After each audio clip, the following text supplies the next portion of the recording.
Rebecca from Pt5 and welcome to my studio. Today I'm going to be making paper with paper as opposed to paper with flowers. And so I just thought I'd give you a before shot, so to speak. So I'm completely out of book pages, just plain white or cream book pages that I've shredded to do this. So I'm wanting to do some yellow sheets. So I have this bag of yellow that's got a little bit of brown mixed with it. These come from some old Reader's Digest, I think it was. It had pictures on one side, and so I kind of, grouped my colors together. I've used a handful of this kind of solid color yellow, a handful of this mixed brown with the white book pages, and then I have used 3 sheets of cream, I guess you'd call it cream colored tissue.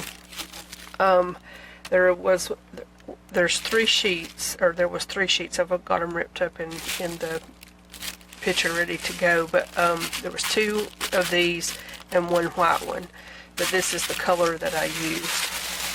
And so this is how it looks in the picture. I've not added any water yet, but so I have the handful of yellow here, the handful of the mixed paper here, the next one, and then I have the 3 sheets of the tissue up here, and I'll be making another one just like this to go in my the batch that I'm about to make. But anyway, this is the before, and so I'm going to be putting this in my blender right here. And well, that's a little close up, but I have my picture standing on top of my tiles that I have wet paper under. It's the only place I can put my camera. So, but I've just pulped it. It's kind of a nice banana yellow, I think, but it'll dry lighter. I'm not going to put any other additions into it. It'll have no flowers, no tea, no coffee water, no nothing like that. It's just straight water and straight paper.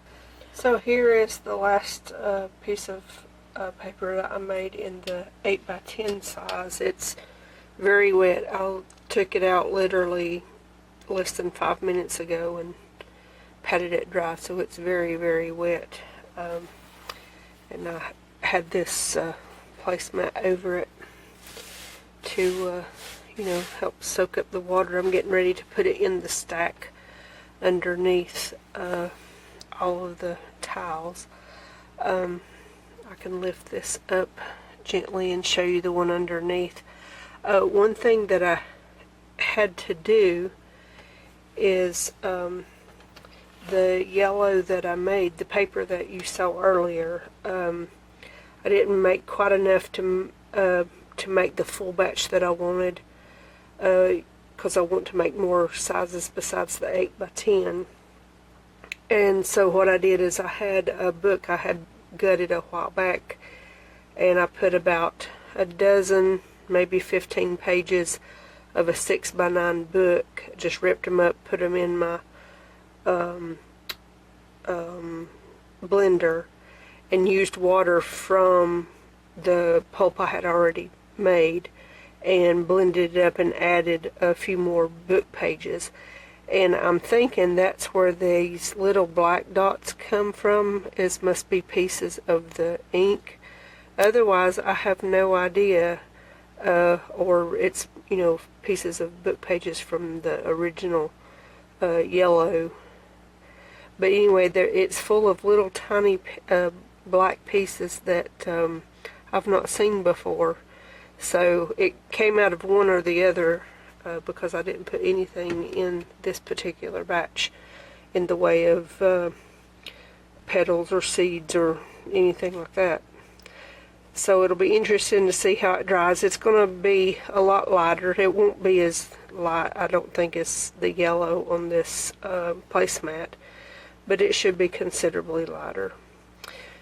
So I'm going to do some more paper, and I'll show it to you when it's all dry. Well, it's a few days later and all my paper has dried, and some of it I've got packaged ready to go to the festival, and that's in about a week and a half from now. The first thing, let's see, I think I've showed you actually all of these that I've already packaged. I just haven't labeled them yet. I haven't showed you these, I don't think. I haven't made any videos since I did the last segment of this one, and I'm not sure what I've showed you and what I haven't. But if I have not showed you this, I made it with turquoise colored tissue and some tea packets straight out of the pack, and that's why that it looks stained on this side, is because that's the tea coming out, because it wasn't already brewed, it was straight out of the packet. And then we have these that I know I showed you these. I just wasn't sure about those, and I think I made 3 or 4 sizes. So I'm going to show you the ones. I made 3 more sets of paper. The first ones I made, now I've not packaged these yet.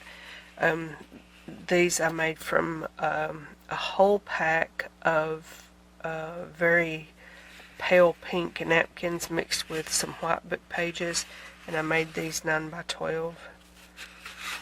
So you can see those there. Then I made a yellow set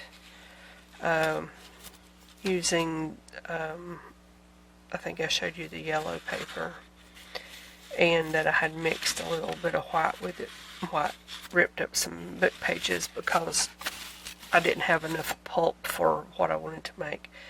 So so there's 8 by 10, and this is the exact same mixture, but I had some rose petals that I put through the grinder, or through the blender, not the grinder.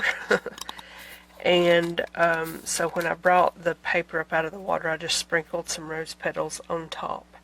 And so these are 5 by 7s. So there's those. So that's all of this is going to the festival with me, and so I still have to package these up. But this concludes the whole paper making process. Hopefully, if you decide to pursue paper making either as a a regular hobby or something to do as a one-time thing, there's a few things in these tutorials that will help you along the way. And if you have any questions, feel free to put them in the comments and I'll answer them as best I can. It's a process that I really enjoy. I usually make paper. I'll take about 2 weeks, about every 3 or 4 months, depending on how things are going and the weather and things like that, and just make a huge batch of paper of somewhere around 50 to 80 sheets, and then, like I say, I make them in batches of 5. So anyway, thank you all very much for watching and your interest in handmade paper, and thank you.